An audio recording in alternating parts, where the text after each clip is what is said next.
Even Hurcules faces health problems. Welcome back to Get Connected. I'm your host, Conn Jackson. Strongest man on the earth can handle anything, right? Well, today is National Stroke Day. The man who played Hurcules for years, Kevin Sorbo, joins us with Dr. Cramer to tell us more about strokes. But Kevin, let's start with your birthday when you turned 38. A challenging year. What happened? Well, I was just wrapping up my 5th year on Hurcules. I shot the series for 7 years down in New Zealand. And I was coming back to the States to do some publicity work on a movie I'd shot the prior year. But I had a problem with my shoulder. It'd been going on for about 3 months. I couldn't figure out what was going on. But, you know, being a guy, of course, you blow these things off because it's like, hey, you know, it's no big deal.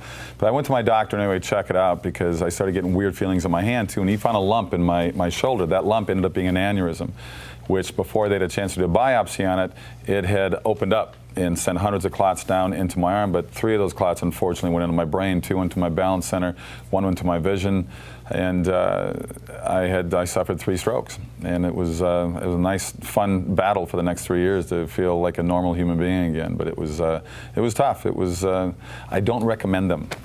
Dr. Cramer, what is a stroke and what happened with Kevin?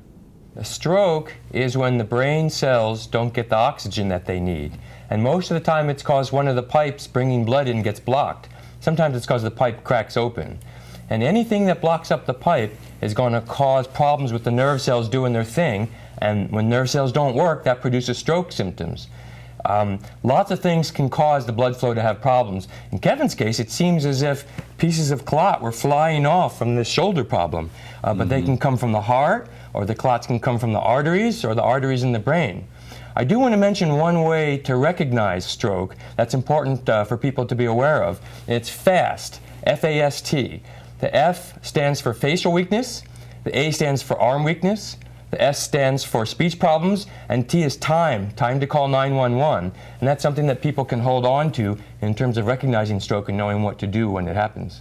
Well, Dr. Cramer will certainly remember that acronym, FAST. Are strokes preventable?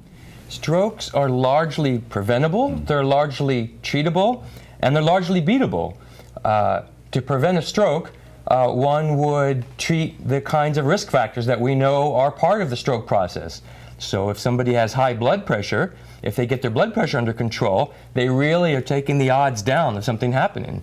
If somebody has high cholesterol, or they're overweight, or they don't exercise, or they smoke, those are all specific avenues that can help a person reduce the risk of stroke and reduce the risk of heart attack. They go hand in hand. Well, Doctor, we certainly thank you for your insights. Kevin, congratulations on your best-selling book, True Strength.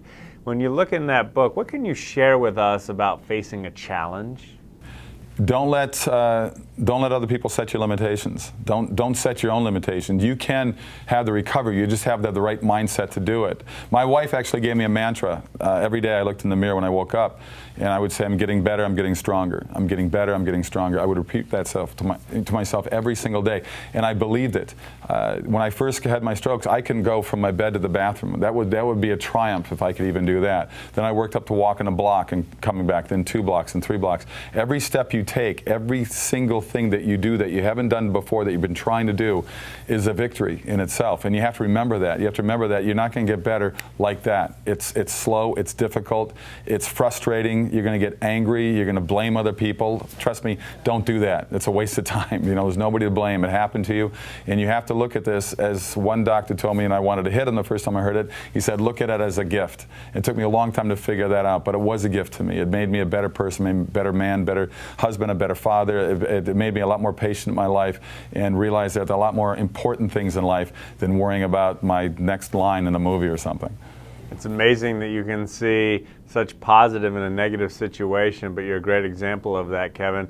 As we wrap things up, given your tremendous success, what advice would you give to those pursuing their dreams?